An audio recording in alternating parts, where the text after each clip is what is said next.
In the middle of Beaufort, there's a church that's held services since 1712.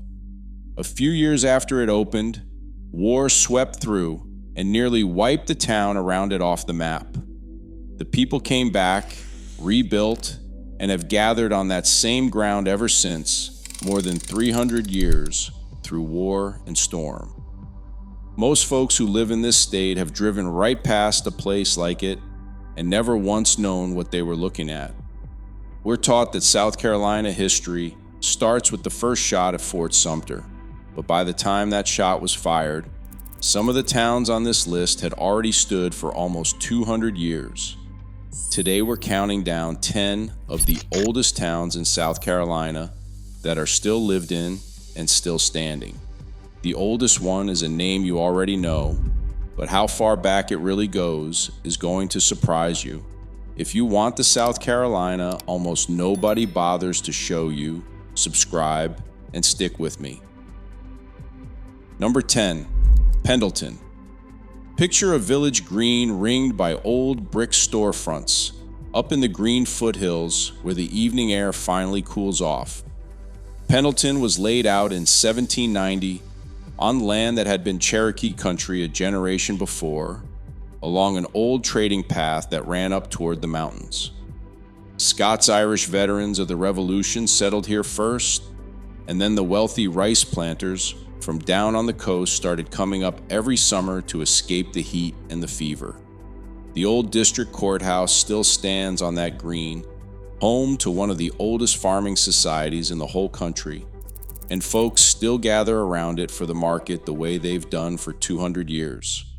Pendleton's small, only a few thousand people, but the entire village sits inside one of the largest historic districts in America, and on a Saturday morning, it feels every bit as alive as it did when Clemson next door was still just farmland. Number 9, Walterboro. Think of a long main street shaded by enormous live oaks, that canopy that turns the afternoon light soft and green.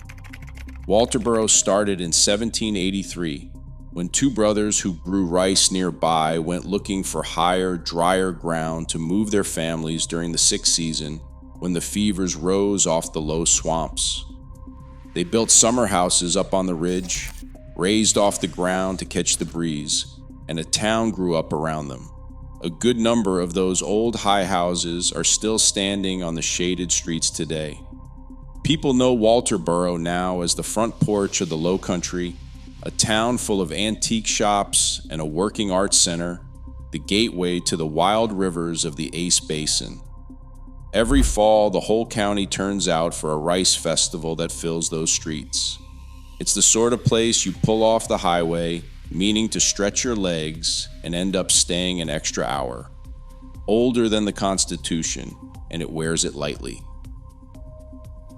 Number 8, Winnsboro. In the middle of town, there's a clock tower that's been keeping time, they say, longer than any town clock in America. Winnsboro was settled around 1755 and named for the Wynn brothers, who came down from Virginia to farm. Even then, it was a place that cared about learning, home to one of the earliest colleges in the whole backcountry. When the Revolution swept through, Lord Cornwallis and his army spent a hard winter camped right here after the fighting at Kings Mountain. The clock in that tower was ordered all the way from France, its bricks hauled up from Charleston, and it's ticked through every year since, wars and all. The streets around it are lined with old federal houses and steepled churches, and every autumn, the town throws a festival right beneath the clock.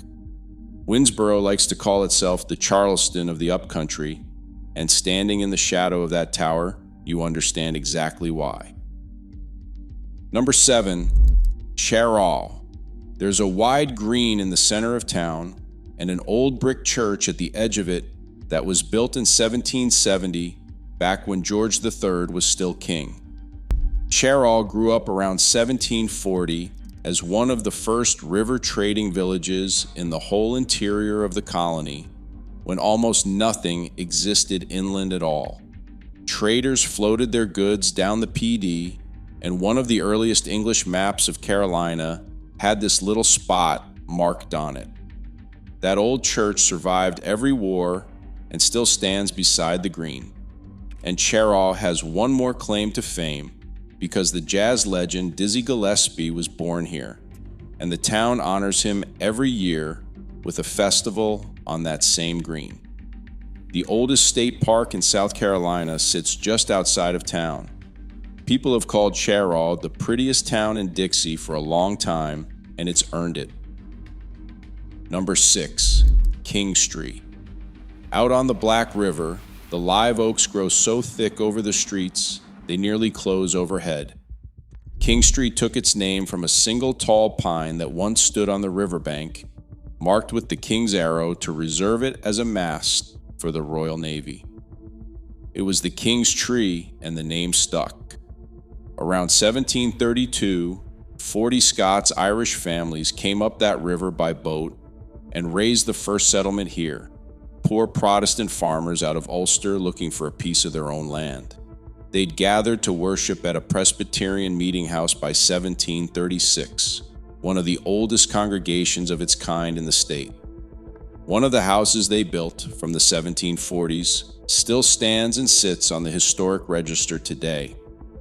Kingstree is a quiet county seat now, rooted and unhurried, but those oaks and that slow river have been watching over the same streets for close to 300 years. Number 5, Camden. Horses graze behind white fences at the edge of town, and the light falls through tall pines onto old brick storefronts. Camden's where this countdown moves off the coast for good, because it's the oldest inland town in all of South Carolina.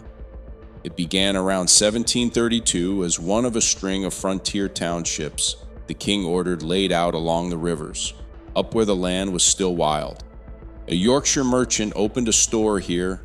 The town took the name of an English lord who defended the colonies back in Parliament, and it grew into the trading heart of the backcountry. 2 Revolutionary War battles were fought right around it. The Grand House the British commander seized as his headquarters has been rebuilt on its original spot, and you can walk the ground where all of it happened.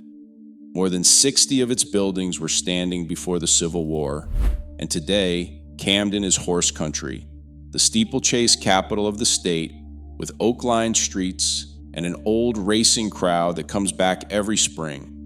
It's the kind of town that's been important for so long it doesn't feel the need to prove it to anybody. If you like the stories the guidebooks skip over, the real history of these old places, do me a favor and subscribe. It's a new channel, and honestly, it helps more than you'd think. All right, let's keep going back. Number 4, Orangeburg. On the banks of the Edisto River, there's a garden of roses that draws people from all over the state every single spring.